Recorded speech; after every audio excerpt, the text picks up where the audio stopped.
We're going to get started with our last panel for today. That's going to be facilitated by Sonia next to me. And their conversation is on Indigenous knowledge and sustainable food systems. They'll be joined by Jonathan, Prof. Tate, and Edna. Thanks, Ine. So, yes, I'm Sonia. I will be facilitating this next session, which I'm not sure if it was intentional, but fittingly scheduled for after lunch, on Indigenous knowledge and sustainable food systems. As was mentioned, we have 3 colleagues who will share some of their experiences around this particular topic. That's Jonathan, Shirley, and Irna.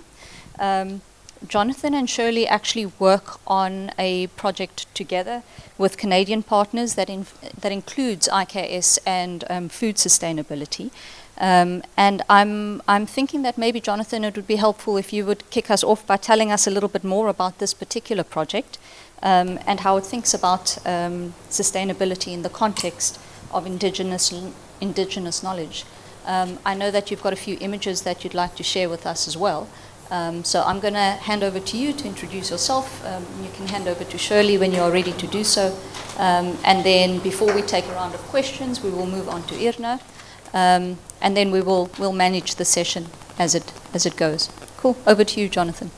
Thank you, Sonia. Good afternoon, colleagues. My name is Jonathan Joseph, and I don't only work with the Indigenous community, but I'm from the Indigenous community, namely the Khoi, from a tribe called the Khamtower tribe that is from the Sarabatman district municipality and along the Khamtos River. Thank you for the opportunity to the team, Jenny and Sonia, for just the opportunity for me to share about the work that we're doing. So the NFRF funded project, if I can just display the image. There we go. So the NFRF funded project is titled Relationality to Mother Earth, and it's on water quality and food security.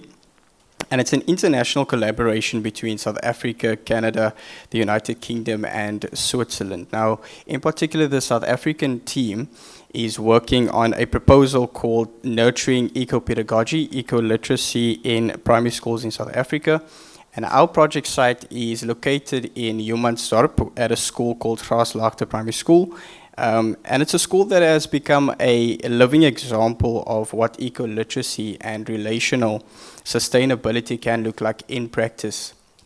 Now, at the heart of the project is a school food garden that's already been started, as you can see on the screen, by Stephen Williams, which is next to the beautiful crops that you see right there. And Stephen Williams is fondly known as, or affectionately also known as Father Abram by the learners at the school. And he teaches the children traditional methods of planting and the same type of methods and teachings that was passed down to him by the previous generations. And this is part of the intergenerational learning that forms part of the strands that I will be discussing a bit later on. Now, this is how we understand sustainability within the project. And Stephen has already formulated his own curriculum that he teaches the learners at the school, which is to do with the power of the seed, with the power of planting, and powerful concepts like these. Now, within the project, there are 5 interconnected strands that guides the work that we do. Strand number 1 being school eco gardens, and this strand really focuses on the redesign of the school garden and how we see it looking differently, and introducing drought-adapted crops and indigenous plant varieties, while also linking these practical activities to the CAPS curriculum that is found within the South African primary schools. Now, the indigenous knowledge systems here is not just an add-on to the education of the learners, but it forms part of the framework through which the learners can actually understand ecology, climate, and resilience. The second strand that we're working on is called the living classroom, and it focuses on the work around the dam, which you can see over there, the dam, the garden, and the IKS, the Indigenous Knowledge Systems. And the garden at Graaslaagte is really connected to nearby water systems, such as the Koga and the Luri Dam, as well as the indigenous community of the Gamtoers. And together they form what we call a living classroom, which is really the interconnectedness between food, water, and culture. Now, the garden feeds the learners as well at school, and that feeds into their feeding scheme system, as well as the community, and it creates a direct link between the ecological care and the nourishment of the learners. And at the same time, it also creates a space for relationships to form. Stephen was sharing that some of the learners that has behavioral issues within the classroom is sent to the garden, where they then are taught on a mindset change and a mindset shift. And when they're taught on these concepts of the power of the seed, their entire behavior changes. So when they go back to the classroom, it's as if they're a new learner. And this is the sustainability that begins with relationality, as well as food security, in the sense that is not only achieved through production alone, but also through nurturing the human connections and sustaining humanism in the process. The third strand that we focus on is the youth voice and the First Nations wisdom, and this involves the dialogue between the Indigenous youth, the learners, and the elders from the South African school, which is at Vryslaagte, and the First Nations people. And the emphasis here is on mutual learning, and how the young people in the different contexts can then understand the care for the earth, the food systems, and the cultural continuity. And through this exchange, learners then begin to see how Indigenous knowledge systems is not localized or static, but it's dynamic, it's evolving, and it's also globally relevant to the sustainability challenges that we all face. For example, the colleagues from Canada, when they were here during the consortium, they explained that they are living in a first world country, but they're living in third world conditions because of the water that the Indigenous people get. And they said that they don't really see a difference between the water that people has in Humansdorp and the water that they have back home. And this speaks to the relevance of the problems that we face in the different contexts. In strand 4, we focus on parent and community entrepreneurship. And this image with Stephen, and that's actually his 8-year-old daughter on the top. His daughter actually started planting chilies at their home, and from this chili garden that she's planted at home, this is the knowledge and the skills that she's been taught by her own dad at school, at the school garden. And she decided to start her own paste. She made her own paste, the chutney paste that Stephen is keeping on the image at the bottom. And this created and fed into the local innovation that really captures several dimensions of sustainability, economic resilience, and intergenerational learning and community pride. And they are selling that, and that is actually now become a source of income into their home as well. And it shows how sustainability can be lived and practiced at the household level using local resources, traditional methods in creative ways that strengthens livelihoods. Another example that I want to show you is actually the Felix Cooperative. And the Felix Co-op is a registered family co-op. And we've just really had an exploratory dialogue with them to understand the current operations, challenges, and the future aspirations. And the co-op is actually an agricultural enterprise that aims to revitalize local farming, and they are particularly based in Kruisfontein, which is also in the Humansdorp area. And they are there to promote self-sufficiency as well as inspire youth participation in agriculture while actively cultivating vegetables, and plan to expand that small-scale farming into animal husbandry as well. And this is really positioning themselves as an example of community-led sustainability models that we can find within the NFRF project. Now, strand 5 then focuses on virtual learning and digital archives, because in this day and age we recognize that we cannot do anything without involving technology. So in partnership with Chief Anna and the Gamtower or Indigenous community, we are developing a digital archive that then focuses on preserving the oral histories, practices, and Indigenous ecological knowledge. And this work really ensures that the cultural and environmental memory are sustained over time and accessible to our younger generations. I will be handing over to Prof. Shirley to explain more in detail about the eco-pedagogy part. Thank you.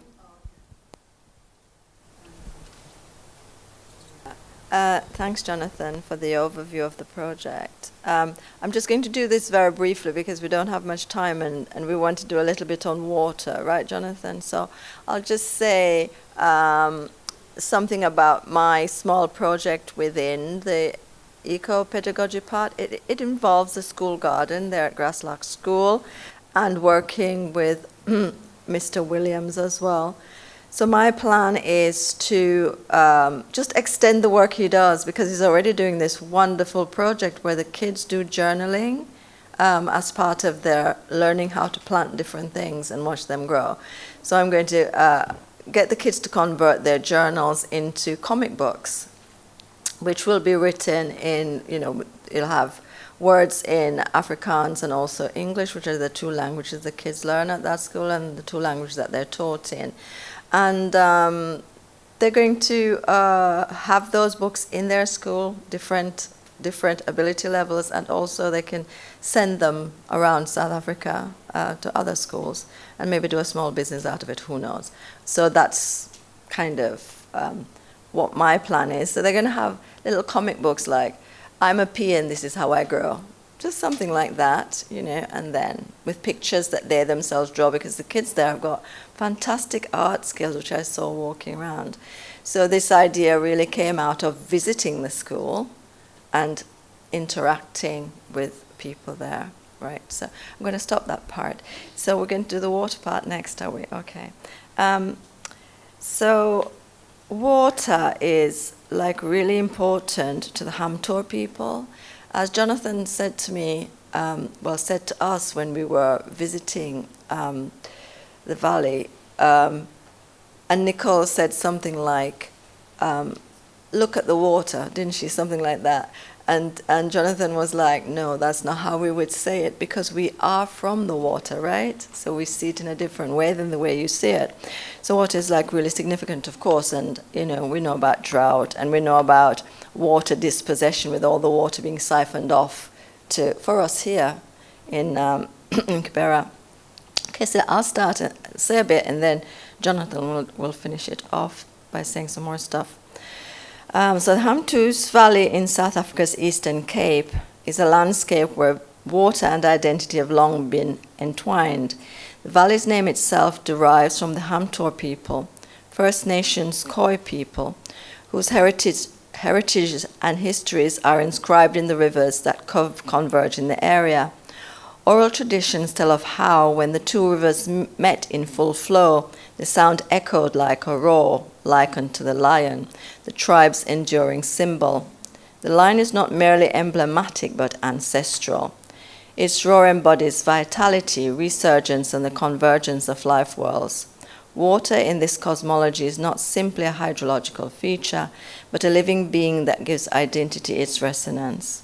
And this morning we were talking about human and non-human relationalities, an example of that. Yet this continuity has been persistently disrupted. Colonial records trace how the Hamtor people were progressively dispossessed of their rivers through conquest, forced removals, and restrictive policies. The construction of the Lorry Dam in the mid-20th century intensified this rupture. Designed to guarantee a steady water supply to Kibera, the dam exemplified the apartheid state's commitment to urban industrial growth over rural subsistence. Scholars have often noted how South Africa's water infrastructures, particularly under apartheid, entrenched inequalities. Large-scale engineering projects ensured white-owned farms and cities had secure access, while Black and Indigenous communities were left to cope with scarcity and inferior infrastructure. For the Hamtors, the dam represented more than infrastructural imposition. It embodied an ontological violence. Water that once roared as a lion, binding identity, was now diverted through pipelines to sustain distant industries and communities. Local communities remained proximate to the dam but excluded from its benefits, forced to contend with unreliable supply and poor water quality. South Africa's water governance has long been characterized by centralization and exclusion, as scholars here have mentioned. And these are patterns that persist despite the democratic state's equity-oriented policies. Thus, the Lorry Dam emerges as a profoundly contested site. It materializes capitalist logics of allocation, accumulation, and growth, while simultaneously serving as a stage for First Nations resurgence. It is both a monument of dispossession and a platform for reclamation. Analyzing it demands attention to these layered positionalities, water as commodity and water as kin, as absence and as raw, as pipeline and as lion. Thank you, Shirley. So Shirley basically already spoke to the silencing of the lion's roar. So historically, as I was explained by the elders, there used to be two rivers that used to come together. And when these two rivers come together, it creates the sound of a lion's roar.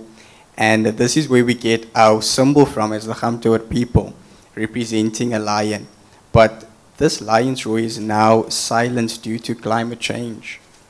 And so it's the absence of not only an ecological but a cultural and a rupture in the continuity and a wound in the identity of our people.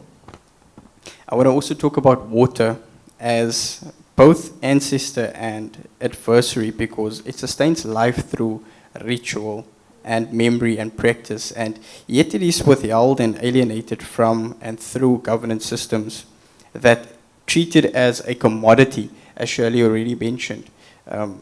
But to be Gamtoer is to be of the water, because we come from the water, we live near the water, we reflect on it, we reflect in it, we reflect through it. And it's really the duality that reflects what Mbembe 2002 describes as the colonial condition of archives, where the coloniality of power then holds continuity and rupture together with water as ancestor memory, both preserved and fractured. And engaging this positionality then requires attention not only to written archives, but to living ones. Colonial documents then record the disposition, but oral histories, ceremonies, and the symbolic resonance of the lion embodies the continuities of meaning. And for us as Gamtoer people, it is so important that we do our rituals close to the water as the now, because that is originally how it has been. So it's about sustaining culture. And not only food, because the culture speaks to the food. Thank you. Yeah, thank you, Shirley. Thank you, Jonathan, for that input. I always find it interesting in spaces like this where there's a lot of theorization that happens, but then to actually see what's happening in communities on the ground, how they are just getting on with it and doing, and how they also make sense of the complexities that we are all faced with is really interesting, you know. And so I think at this point I'd like to hand over to Irna. Irna, at CIVIC, you do a lot of work related to food systems and sustainability. And I air quote this in reference to conversations that we have had in problematizing this term. And so I wondered if you could tell us a little bit more about how you think through these praxes, especially in relation to eco-ecology. And then any other thoughts that you may find useful to share with us. Yeah. So I'm not really a conference speaker. So I want to be a little bit cheeky and ask you whether you mind leaving your seat and just coming closer so that we can sit with each other. So just leave your seat for a little bit, if you don't mind, and come and sit over here in a circle, because I think we were deliberately set up like this so that we can be in conversation. Don't be shy. Yeah, and the chair's fine. For today, I might sit on the floor. I think I'm going to do that.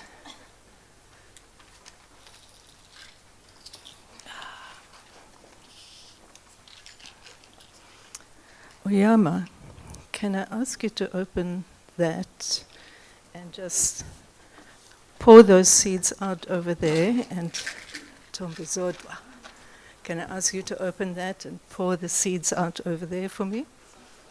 Yeah, all of them. And then, for those of you who would like to, just come closer so that you can see the seeds, and maybe pick some of them up and see if you recognize them. So I have sort of, in between now and the start, asked people whether some of these seeds are familiar to them.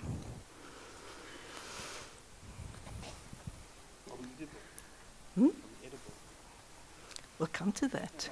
Are they edible?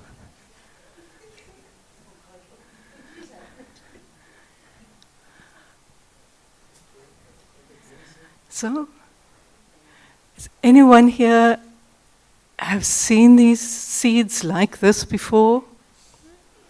No? Mm-hmm.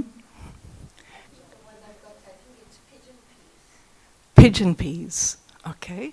Anyone else got, this is a little brown seed with a small little eye.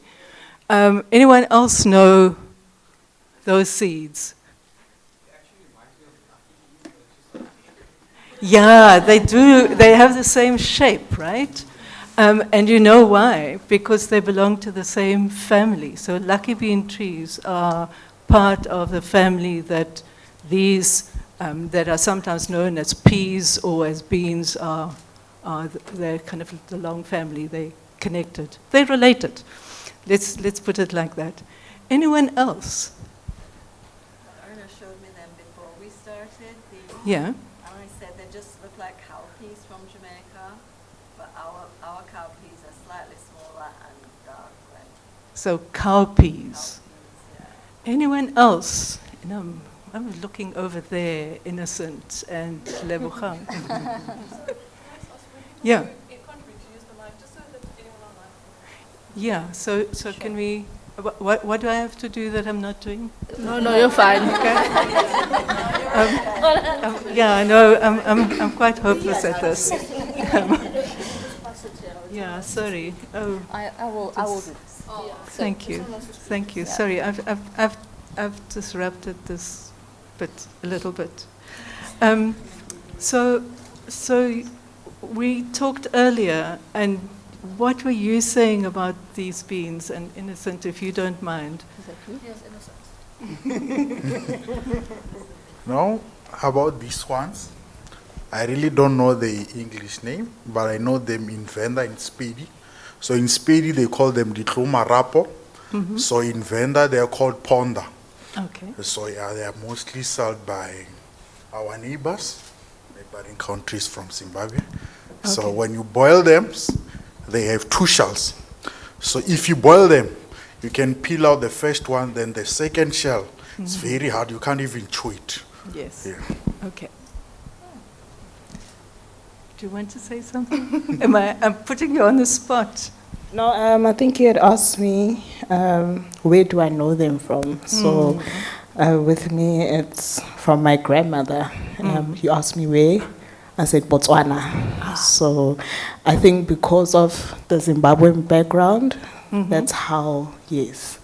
So do that again. The Zimbabwean background, right? Yeah. This connectedness. Yes. Is there anyone from the part of the Eastern Cape that is kind of closer to the area that we now call KwaZulu-Natal? But really it's one country. I am formerly from KZN. Ah. And so tell us how you know these seeds. We actually cooked them, you Yeah. know. We cooked them and yeah, so I'm just laughing because my daughter complained to her father the other day. Dad, every kind of peas I've eaten when Mum was here, even pigeon peas. I say And yes. you know that light brown one? In Zulu, I think we call it shlube or something. Yeah. And but if you go to the store, you ask for Zulu beans. Zulu beans. So the reason why I brought these two different seeds is because I think they help us to think about sustainability in a very material way, but also in a way that helps us to stretch across time and to stretch across people. So those are in English called cowpeas, but really, I will come to why they are called cowpeas in English specifically. And it's a little bit of the way in which colonial people treated this food. Okay. So my interest in these started really from my husband tracing his family history and kind of going back generations to the time where people moved from West and Central Africa across East Africa and down the coast. And so he was talking about cattle and people moving, and to me it was fascinating. And we were also trying to think, so when that surname was used, that name, I shouldn't say surname, when that name was used, what period in history was that? And how sort of we were walking backwards across the line of the ancestors. But as we were doing that, we were also walking backwards along the coast of East Africa. And that made me think, so cattle, we know, came with people, but what else came? What did women bring with themselves?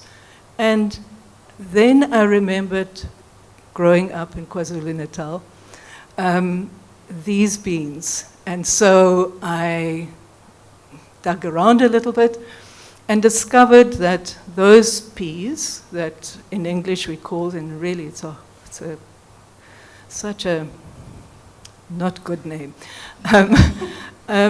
Those peas started growing from an indigenous wild crop of legumes that was found all over West to East Africa in different kinds. And I'm not very good in remembering numbers, but say 10,000 years ago, how do we think about 10,000 years? It's really, for me, it's really hard. I can't.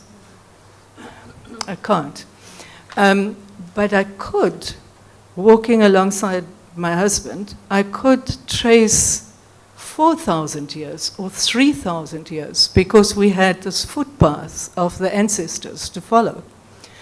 And so the peas that we see there were the beginnings of agriculture in Africa and the beginning of settled as opposed to hunter-gatherer and nomadic people.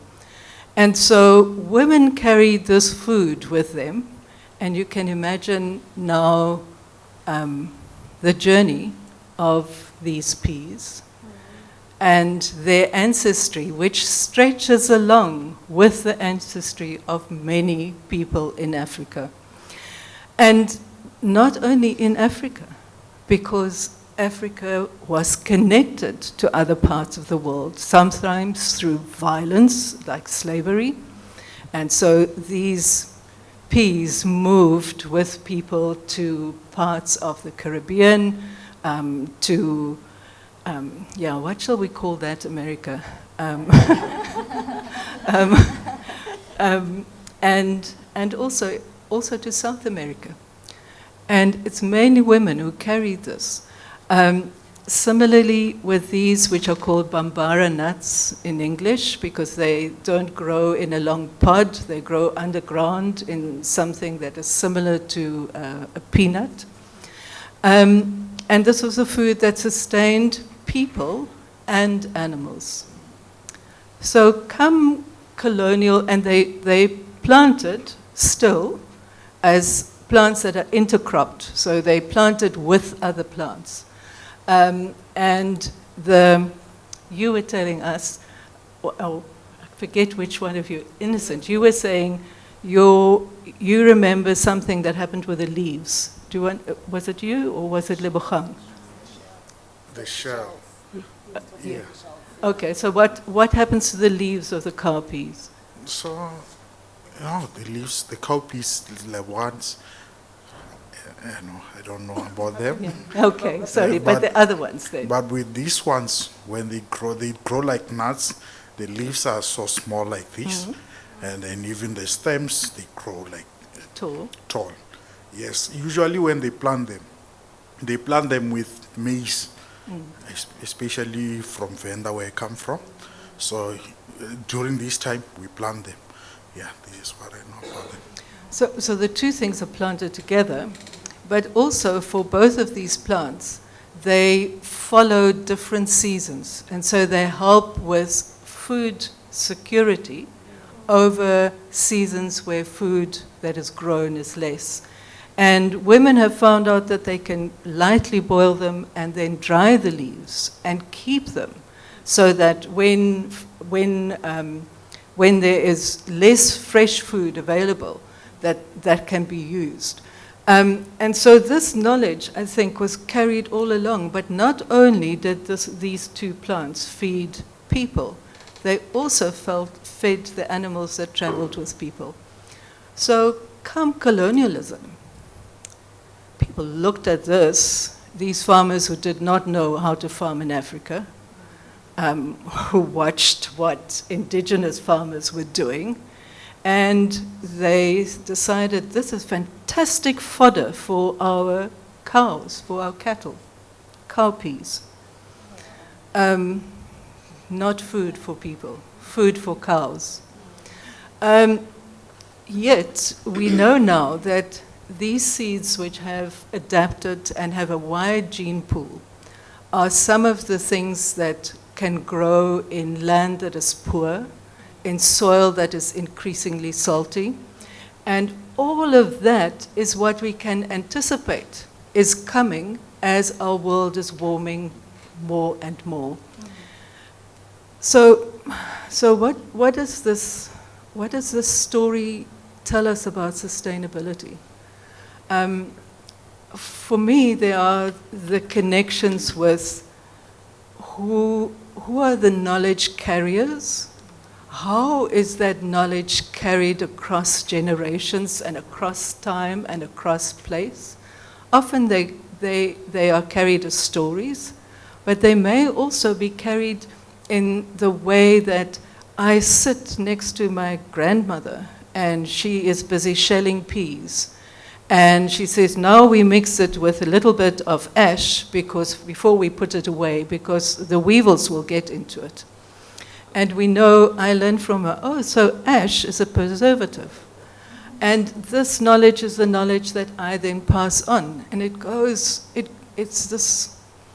this connected relation that stretches back over thousands of years. The absolute, my voice disappears and I get a little emotional, but the wonder of that, the extraordinariness of that, I think is absolutely amazing. Yet, if I look for seeds like this, and I do what we tend to do nowadays, I Google it, I see, and I think I've deliberately forgotten the name of this company, but I see a big German company saying cowpeas, and their variety is genetically adapted to the climate conditions in South Africa with high yield in circumstances of drought for cattle fodder, and it could even be processed to provide extra nutrients if you mix this up with what is that brown stuff that comes from sugar cane? Molasses, and leave it to ferment. Nutritional value increases and so on. Where did they get this knowledge? How did they recognize this knowledge? Yeah, so the work that I do with other people, and as I said, the work that I do, I just also, I sort of put it in inverted commas because I don't really think of it as work. I think of it as accompanying people and working alongside. But it's not my work. It's shared work. It's collective work. And it's work that is life-making. It's not work that says, I have the genetic ownership over those seeds because I've been able to run them through whatever genetic database and worked out that if I interbreed this variety with that variety, I will get this. This has actually been done by people who exchanged seeds with one another. I would know that Sonia had a particularly good crop in a year that was where the water was scarce. And when we next meet in a big market, I will take Sonia aside and say, I can give you some of this, would you give me some of that? And so my seed and her seeds mix. And I learn from her. So what did you do? These big companies jump into that knowledge and just extract it. It's not sustainability. They sell it as sustainable fodder for animals. So in the work that we do, we try to follow and document with people. So we will not do all the documentation. People send little voice notes in a big WhatsApp group that we have of what they are planting, what's happening with what they are planting. They provide support to one another, and so I hear echoes in what you were describing, Jonathan, in the work that we do. We work with people to support people who are growing food for their local communities in very marginal land, because South African townships are situated in land that is marginal, in floodplains, in areas where the soil is not productive, and years of work and learning from your garden goes into making soil productive. Again, how to make soil that is at times contaminated and at times really not suitable for agriculture, how to get that land to produce is a knowledge that will carry us into the future. This is a knowledge that I think people need to protect and share with one another, where food is grown not as a commodity, but as a necessity of life and care for one another. And so one of the things that we try to do is, as I said, connect farmers to farmers who are often isolated from one another.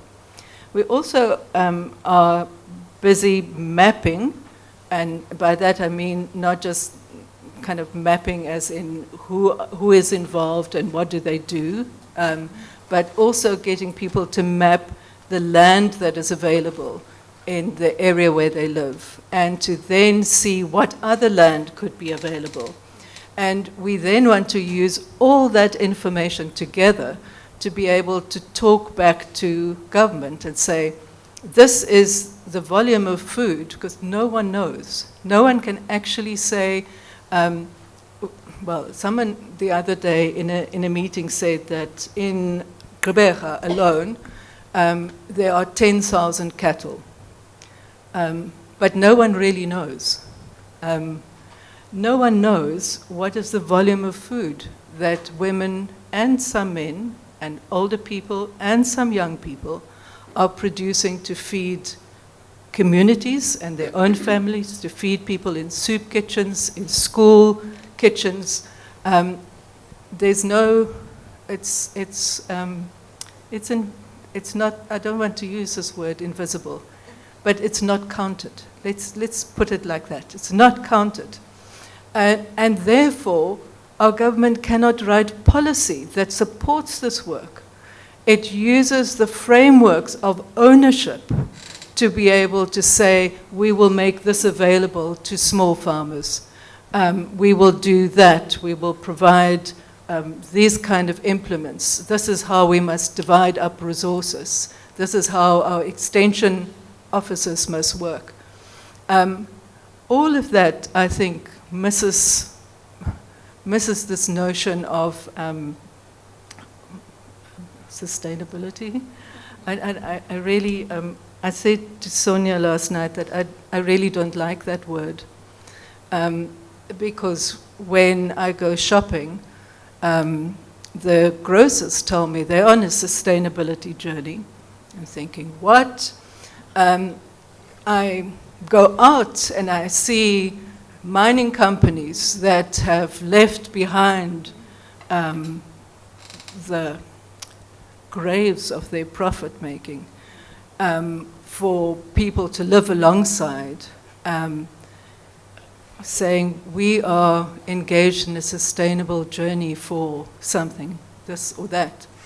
And so this word, I think, has become a blanket to cover a whole lot of ills that are at the heart of what does not make our world livable for all of us and also for everyone else in the broader world that we depend on. I'm just going to stop. I'm hoping that out of the story you will find the connections and the threads with the conversations earlier today. I was supposed to say something about agroecology. It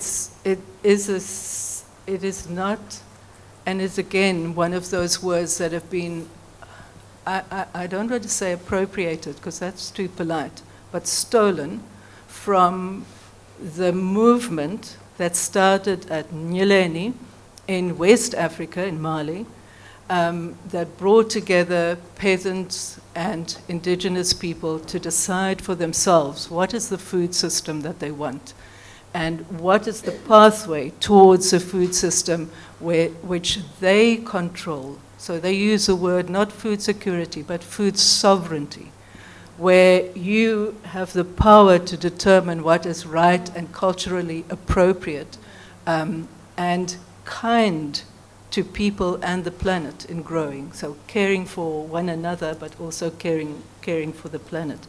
So I think you can find, you all academics, you can find the stuff for yourself. I don't really have to talk about it. But I did want to tell you that this seed is alive and it has a history, and that history is connected to us being able to sit here today. So, yeah, thank you. I'm going to hand over to you in a, yeah?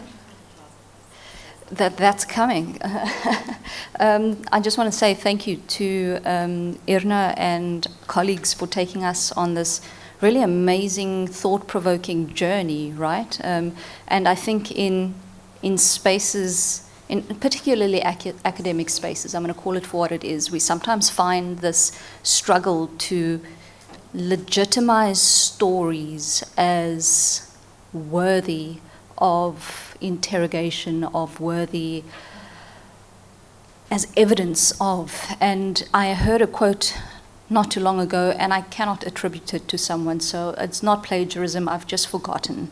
It says, stories are data with soul. And I think these kind of provocations has really made that resonate even more deeply within me. So with having said that, I would like to open up for people to engage, and I also want to just share that I like that Irna has brought us a little bit closer together, and that the questions and comments that you may have do not necessarily need to be directed to the speakers that kind of started the conversation. Of course, you may direct if you like, but hopefully this session will be something where we speak and think together, right? And I'm going to hand over immediately to Shirley. Sorry for kind of forcing you to give me the No, mic go first. ahead. Yeah, but I was just excited, really excited, Erna. I want to thank you so much for your teachings right there. I've learned a lot. And to think that little P is connected to my own background, and also what Innocent said about how the peas are planted, the beans are planted, like in a mixed cultivation, exactly the same as in Jamaica. You can find cowpeas there growing with maize, growing with yam, growing with sweet potato, because they all give each other shade, and I don't know what else, because, I'm not a farmer. But it also brought back memories of what I was told, I don't know if it's true or not, about like how people from the African continent, when they were brought to the Caribbean and enslaved, actually brought food with them hidden. And I'm just kind of fascinated by thinking about, well, maybe it wasn't the colonizers that brought this, because originally I thought these were indigenous Jamaican beans that were left by the Taino population, the indigenous people. I had no idea about the African connection. So for me, that's exciting to think that one of my foremothers might have brought that in her hair and planted it. It's just fantastic. Thank you so much.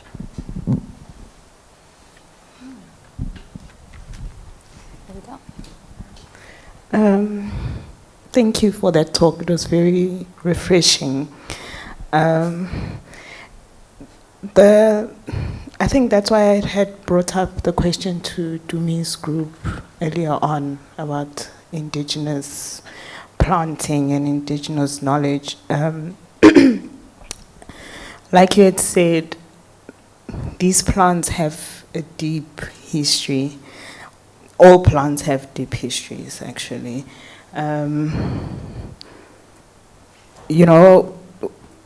The more you get into research, the more you realize you don't know much. Innocent and myself are molecular biologists. We look at crops, but at molecular level. And that's when you realize that this plant was bred with another plant, and now you have something different that's resistant to this. And then we come and we say we want to look for another resistance because of global warming and climate change, and we want to, sustainable. But it is important, like you had said earlier on, for knowledge to be passed on.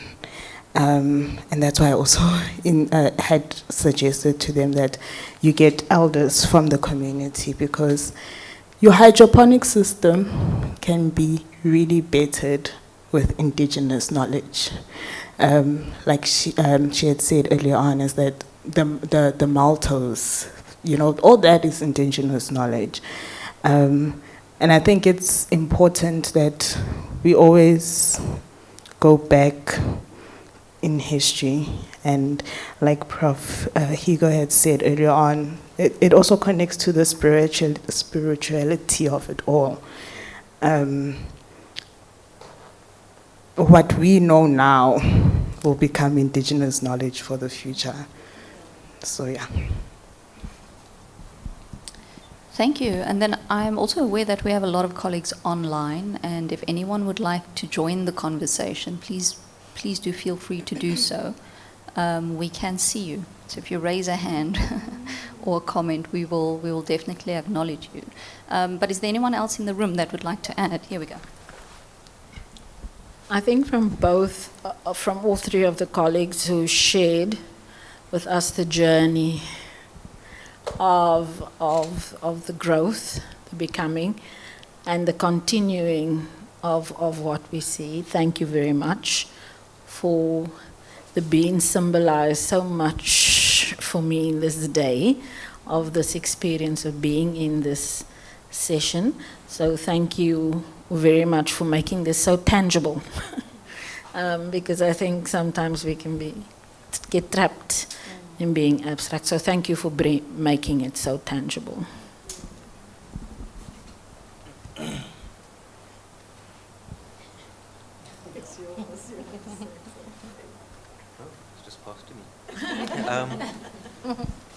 Perhaps something that was on my mind, I know, Erna, you mentioned that there perhaps isn't enough data for policies to kind of emerge for this kind of stuff to happen. And I'm wondering, how can you kind of work towards something like that? Because that's still something you could kind of unpack in some way or another without pathologizing, counting or measuring in ways that are not good or healthy. There must be ways to source this information because it's observable. You've got, for example, cattle walking across town in different places, different ways. I mean, it's seen and not seen. Sorry, I'm jumping in before you were finished. My apologies. So I think this is the cattle walking in the street in Walmer, further up the road where I live, that come from an area that was set aside for African people under apartheid. That is so interesting because in these other suburb areas, there are vast open areas of grassland, some of which still look very much like grassland may have looked a few hundred years ago. And they don't, many people think they just roam. They don't roam. There's a system that comes of grazing, that comes from people's root from the communities that they in turn come from. And so between all the people who own cattle in a particular township community, there would be a rotational process of taking your cattle, just like you would have done ematlatin. You do that. You do that crop rotation. If I want to overlay on that all the stuff that we're finding out about how grazing can help with regenerating grassland and how important grassland is for carbon capture, then there are so many invisible or invisibilized, it's made invisible, I think is the better way to put it, ways in which practices and knowledge have existed and have been confined into spaces like townships or homelands, bantustans. This is the word that I knew. That was a way to actually name it for what it was, not a homeland. That we actually miss some of that now. So when we're making policy, we're still using old colonial westernized conceptions for measuring and counting and valuing. How do you value? So the provincial and national and local government policy for allocating funding to agriculture is based on the contribution to the GDP. Okay. So how do we measure this contribution to the GDP? And so a lot of our agriculture is actually export agriculture. We have wonderful land growing citrus that is exported across the world and is reinforcing, I think, all the colonial ways of ownership, the way in which we think about food production and agriculture, all of that continues. And so I think that it is about bringing farmers, food producers in communities together to be able to make policy, not to wait for it to be made by people in Bishu or in our city hall. Less said about our city hall at the moment. That was an aside. Please ignore. But yes, the people who are producing food as a common good are the people who should be involved in making the policy. And so they are the ones who should be measuring. They are the ones who should say, this is what we produce, and its value looks like this. Don't count it as contribution to the GDP. Count it as health in the community.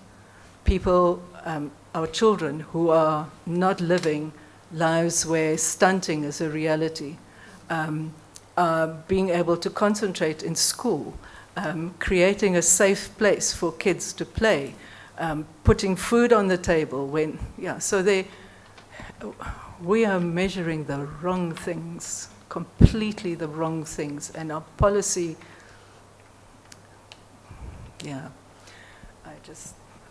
my words have gone, sorry. I just want to contribute to the conversation. The questions I would ask, they're not particularly posed to anyone, but I'm quite interested because when we are talking about the sustainability of food, or food systems in South Africa, it's an unfortunate situation that throughout the whole world, in order for you to eat, you need money. So somebody does dictate when you eat, what you eat, and what you should eat, right? But before the paper that has Umadiba on it was introduced, there was a certain system that was in place, which was clearly working, which our grandfathers and great-grandfathers were using without the paper, right? So now it's completely different that you cannot alienate food from money. So if you're not working, you cannot eat because you do not have money to buy food, right? So how do we then now start thinking along those lines of trying to address that? Because I think the people who decide whether we eat or not, I don't think they're in this room either way, right? And the second part of it, it's quite interesting to see the beans. But I think there might be, is it instinct that they will die out eventually? Reason being that any social formation that does not reproduce the conditions of production, it is bound to not last long or to not go far. I mention this because I don't think that African intellectuals or African scholars are mobilized enough to start thinking around how do we keep our own systems. Because remember, these things are quite systematic. You won't find this at Checkers. You won't find it at Macro or wherever it is.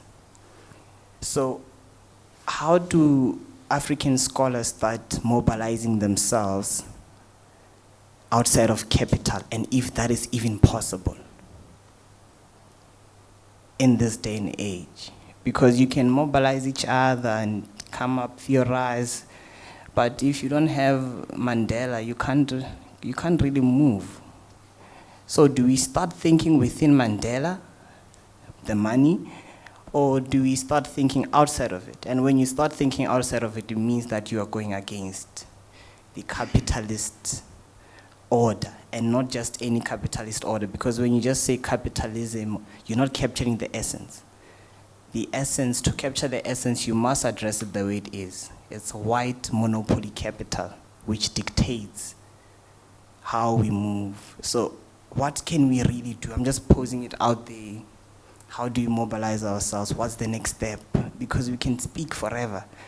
How can we start being much more intentional and deliberate about these ideas on architecture, the African thought, viewing the world from an African perspective, having African economies or markets rather, and not necessarily rely on the moods of Trump, for example, and so on. So I'm just putting it out there.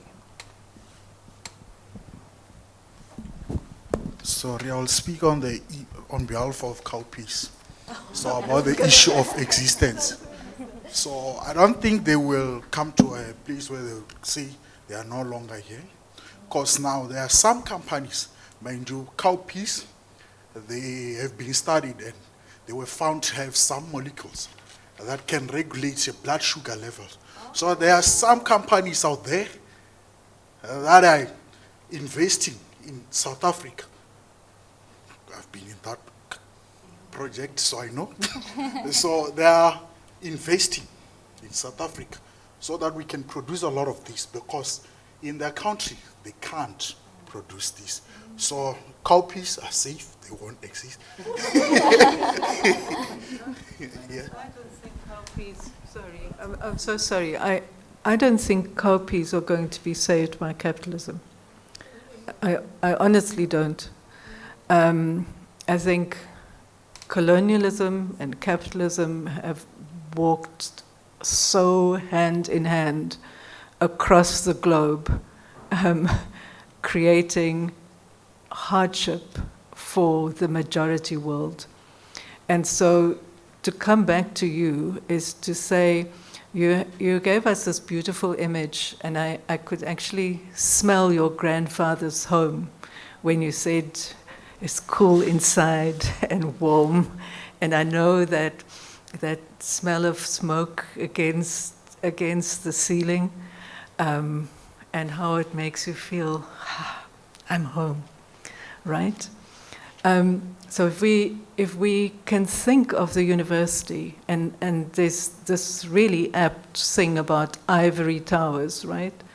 We've got to think of the university as being a place in your grandfather's hut. We have to think of it like that. We cannot think of ourselves as scholars. Here we sit, we are scholars. What I know, I learn from Omama. I can put it in scholarly words, but the root of that knowledge is sitting in the community, and I'm putting that word also in the commons, sitting in the social being of African people. Nowhere else. And so we can't think without people, and those people are the majority. And maybe I'm that old person who comes from struggle times and thinks everything is a struggle. In part, I think it is. And so for that we need to build the organizations and the movements that can actually keep us safe, because capital is not going to do that. I just wanted to, I was going to say something about cowpeas in a sense you stole my thunder there, but thank you for telling me about the properties. I'm going to tell my sister tonight when I phone her. That's just fantastic, and what Erna said as well. But I wanted to add on to what you were saying about capitalism and food, and to think about natural disasters and those parts of the world which have never been able to feed themselves because of mono-agriculture brought by the plantation system that Hugo spoke about this morning. Speaking about my own country, Jamaica, and other parts of the Caribbean, never been able to feed itself, always dependent on imports. Now Jamaica's had a natural catastrophe, you all know about it, where one part of the island was virtually destroyed. The part of the island that was destroyed, St. Elizabeth, is the bread basket of Jamaica. So now in Jamaica, which is probably nearly a middle-income country, there is going to be starvation. There is already starvation, and people are sending food packages, care packages from Kingston, which wasn't so impacted, to the west of the country. You know what I mean? So when we think about food and capital, we also have to think about parts of the world which kind of have fallen off people's ideas about how to have a sustainable system to feed yourself. And when our former Prime Minister Michael Manley tried to encourage Jamaica to feed itself by saying, we're not going to import this and we're not going to import that, do without cheese, because we don't really eat cheese as Jamaicans, for example, there's a massive outcry in the country from people who are used to eating imported food, basically, because he was a socialist, anti-capital shouldn't exist. So alongside the need to feed ourselves, you're right, capital, racial capitalism, sometimes won't even allow that possibility because it eats into profit, doesn't it? So it's awful. So food isn't just food, it's actually a really political, I would say, type of a thing. You know what I mean? Anyway.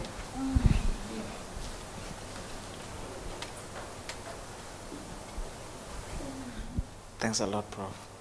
Hi, everyone. My name is Azile Kalawin.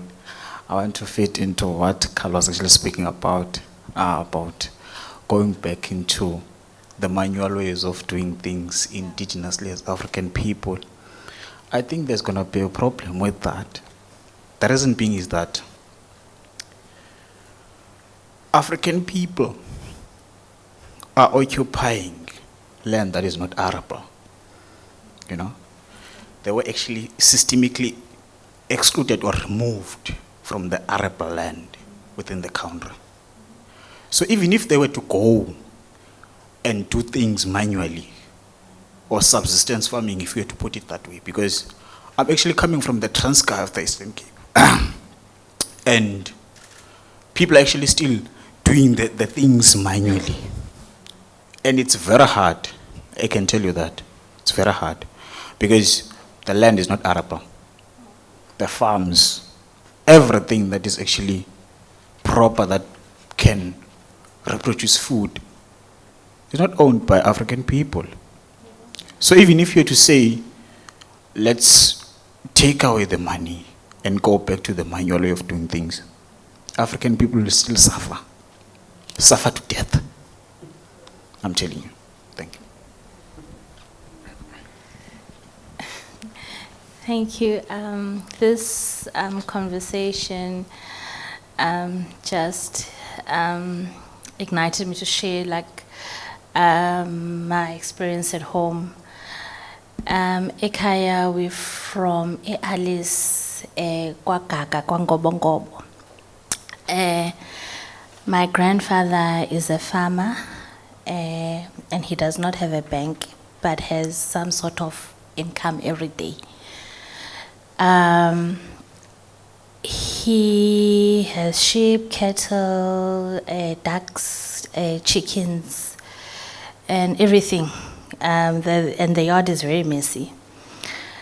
I'm going to talk about one thing, the sheep.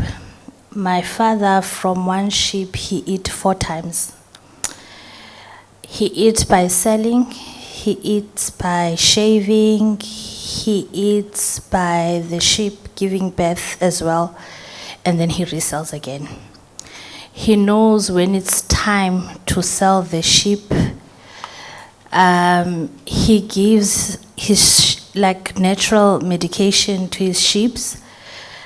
They give birth to triplets and twins. I don't know how he does it. I don't know. And I always ask, I went to school, how do you know this, And he just says, I've learned it from your great-great-great-grandfather. This is how we are fed. He even says sometimes, you guys are hungry there in PE, because you don't know how to live, to feed yourselves. And then he tells me a story, because I know there is another white farmer that he works with, and he doesn't like working with this white farmer, but he feels he has to, because of the kind of, I don't know what you call it, the Indonic grazing that they bring, but he brings a role of, what you call it? Yes.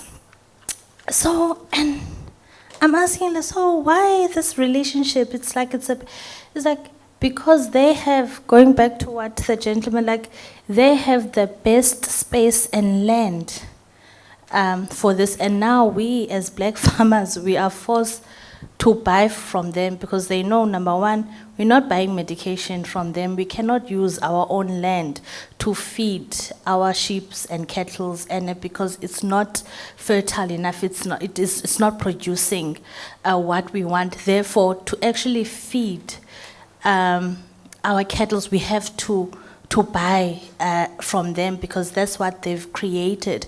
He tells me a story back in the day when he was young. He was saying, you know, one afternoon we just saw helicopters flying and things coming down. From, I don't know if it was, he's saying, I'm like, I'm cool, no, what, yes. And then after that, we started planting our kettles. When they went to eat in the bushes, they came back with ticks, yes.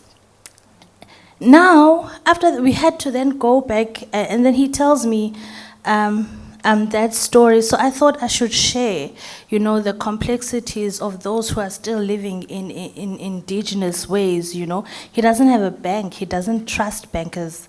He banks at home. And we every time we were so said, no, I'm not going to give Malama Belungu, you know.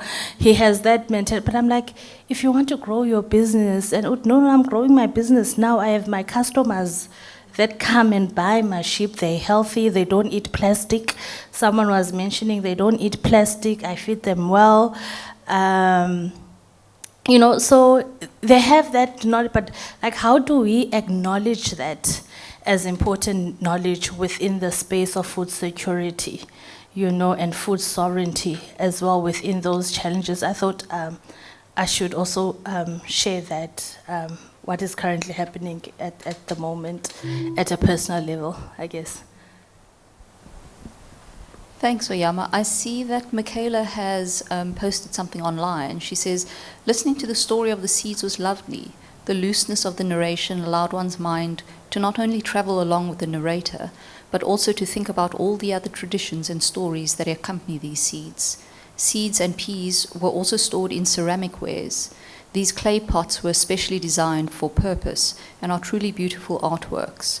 Excavated ceramic artifacts are being examined to better understand where the clay came from and thus map unrecorded trade connections between different peoples all over Africa.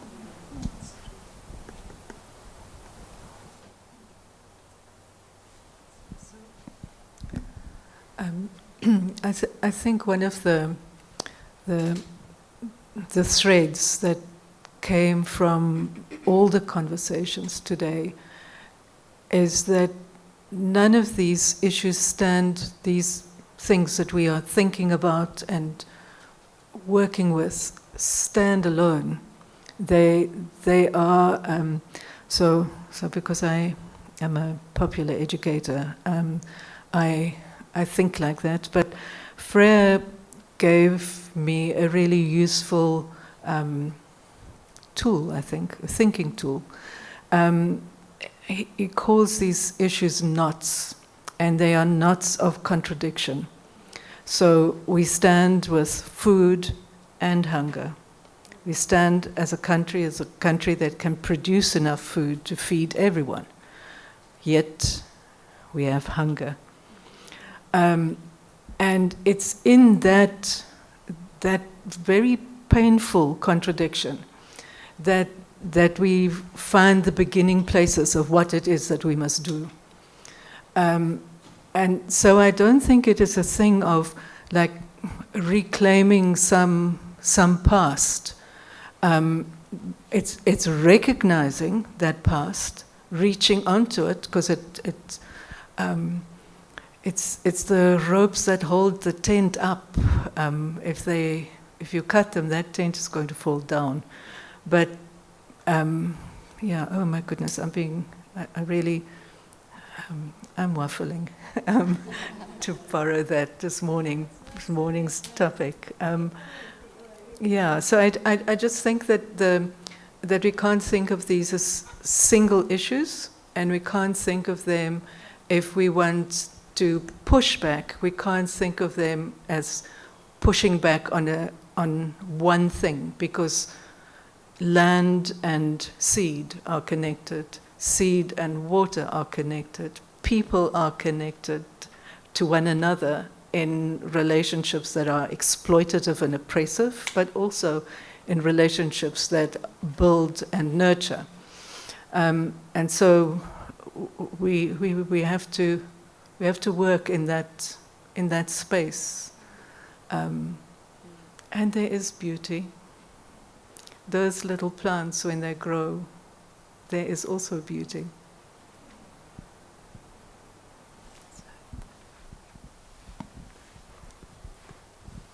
Is there anyone else, either online or here, that would like to?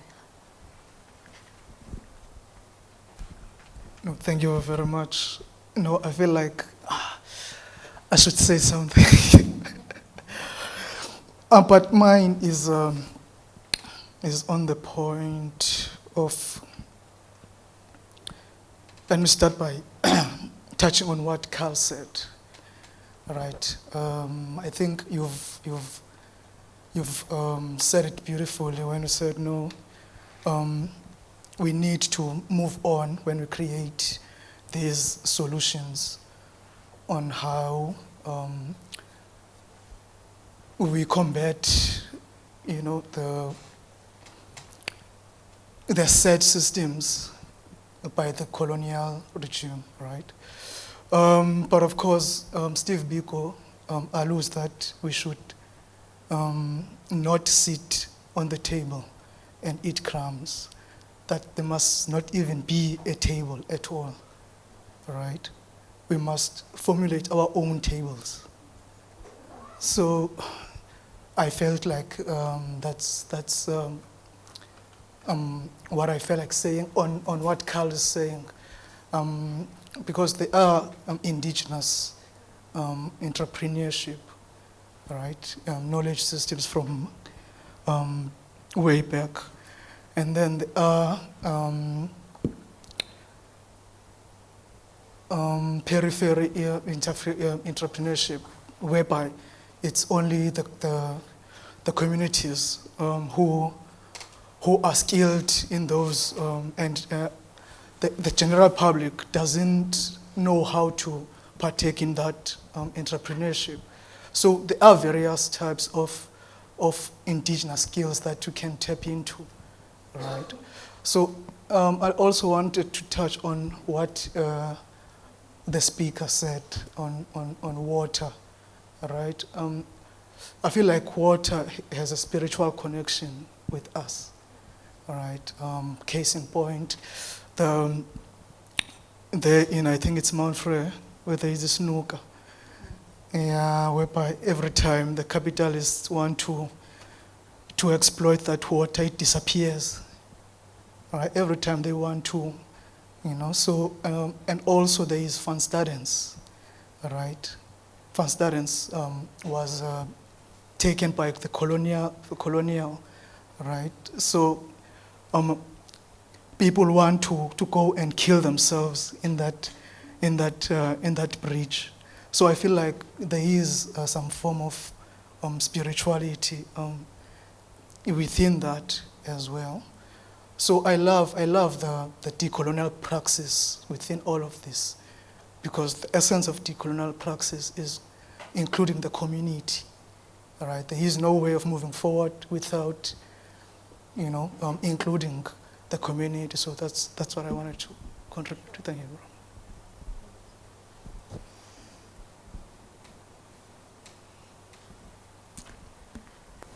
Okay, I'm going to take a note from my students who tell me sometimes when class falls silent, it's not because we've disappeared, but there's just so much we are absorbing and processing. And also to draw on what Jenny mentioned a little bit earlier, I think we have made a lot of connections today. We have met each other, many of us face to face, and let's build on these connections. Let's continue these conversations outside of these spaces. And if there's no one else that would like to share anything, I think something that stood out for me in this session in particular is how very personal this was. The kinds of reflections were deeply personal. And that shows just how deeply all of this actually means to us. Something also, a comment that was made earlier about, how do we respond to these issues in light of global corporate capitalism, in terms of neoliberalism? And I think one of the real dangers, a friend of mine and I actually had this conversation, and one of the real dangers of neoliberalism is its capacity to absolutely annihilate creativity. And the idea of being able to think beyond, think outside of, this idea of there is no alternative. When today has shown us that there really are, there are many, many spaces, many meaningful activities taking place where we are shown what an alternative not can be, but is. So just thank you to everyone for the engagement today, and I'm going to hand over to Oyama, who will wrap up the session for us. How does one wrap up after such a very caring session that we had? One, before I start, thank you, Irna, for disrupting the space and pulling us together to sit like this. We actually feel the warmth of each individual person, because we just ate and everyone was, you had itis, you feel sleepy. And, and myself was like, it's not a good idea. Maybe we should have finished the program and then eat. But when good souls come together and when we sit close to one another, and discuss something of interest, then the sleepiness goes away magically. So thank you for disrupting the space, Ira. So in preparing for the closing remarks, I was a bit nervous, but I tried to write something that I hope it will be received well by colleagues, students, and our partners. So as we ending this beautiful conversation, I want to again simply begin by saying thank you. Today has reminded us of what becomes possible when we come together with openness, curiosity, and care. Our conversation on critical sustainability literacies and the Civic University, I think, have challenged us to think differently, to move beyond the idea of sustainability as a checklist, like Irna mentioned, and instead to see it as a living relational practice, a practice that connects the social, cultural, economic, and the environmental space. And a practice that reminds us these are never separate but deeply connected, as previous speakers have mentioned. Professor Kiet, in the morning session, reminded us that this work is about becoming, about shaping a civic university that is both critical and compassionate at the same time. And Professor Hugo, in his keynote address, invited us to reimagine sustainability as a form of justice, a justice that embraces the earth, the human, and the more than a human, And also our session today, we saw many ideas, thinking and disciplines come together and being alive. Students designing aquaponic and hydroponic systems for food security in township schools. Educators rethink pedagogies, Africanization, and indigenous knowledge. And it's important to note from this workshop that each story, each project forms part of a larger movement, one of renewal, care, and possibility. Where's Carl? Carl was asking what a civic university could look like. I think in practice, this is what it has to start somewhere. It may not be beautiful, it may not be seamless, but this is sort of like what we are imagining a civic university can look like. It's a space where one can listen, learn, and act with society, rather than be apart from it. And I believe each speaker, previous speakers, they actually touched on that So colleagues, on behalf of the Engagement and Transformation Portfolio and Crichet, we would like to offer our heartfelt thanks, especially to Professor Hugo for your keynote. It stirred both thought and feelings. To the National Research Foundation, through its grant, for making this collaboration possible. Also to our university partners, Vaal University of Technology, Mangosuthu University of Technology, University of the Free State, University of the Western Cape, Stellenbosch University, Northwest University, University of Limerick, and Central University of Technology. Thank you for nurturing the spirit of partnership, because if colleagues were not here, we would not be able to sit like this and engage if they were not willing to collaborate with us. To our visiting professors, Professor Shelley and Tate, and Professor, I don't want to butcher your name, help me here, Michaelinos Zambius.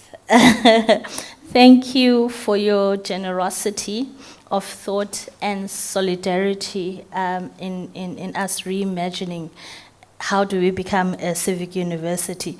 And also to the conversation starters, community students and colleagues who enriched today's conversation, and the behind the scenes team, the Crichet team, the ETP team, catering, cleaning, and venue staff, enkosini kakhulu for bringing this space together.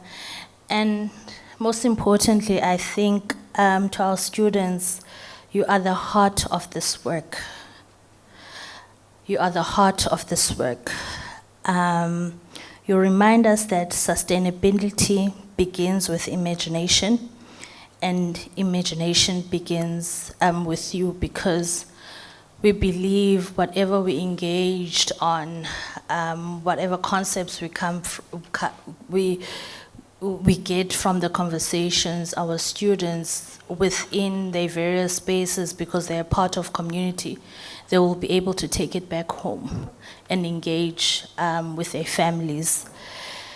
And as we close, I want us to remember that critical sustainability literacy and the civic university is not just a concept. It's a way of living, a way of watching, and a way of relating. It is about sustaining not only the planet, but also relationships, dignity, and hope. So Jenny, may we continue to ask the difficult questions, to listen deeply, and act gently, but be firm in shaping what we think a sustainable world can look like. With all that, I would like to say, Enkosin kakhulu, thank you for your time, thank you for your energy and your spirit of convergence, and may we take what we've learned in this workshop back to our communities, back to our universities, and also be able to share it with our students, to rethink when they're studying what it means to the community they come from. So thank you very much, and well done, Jenny.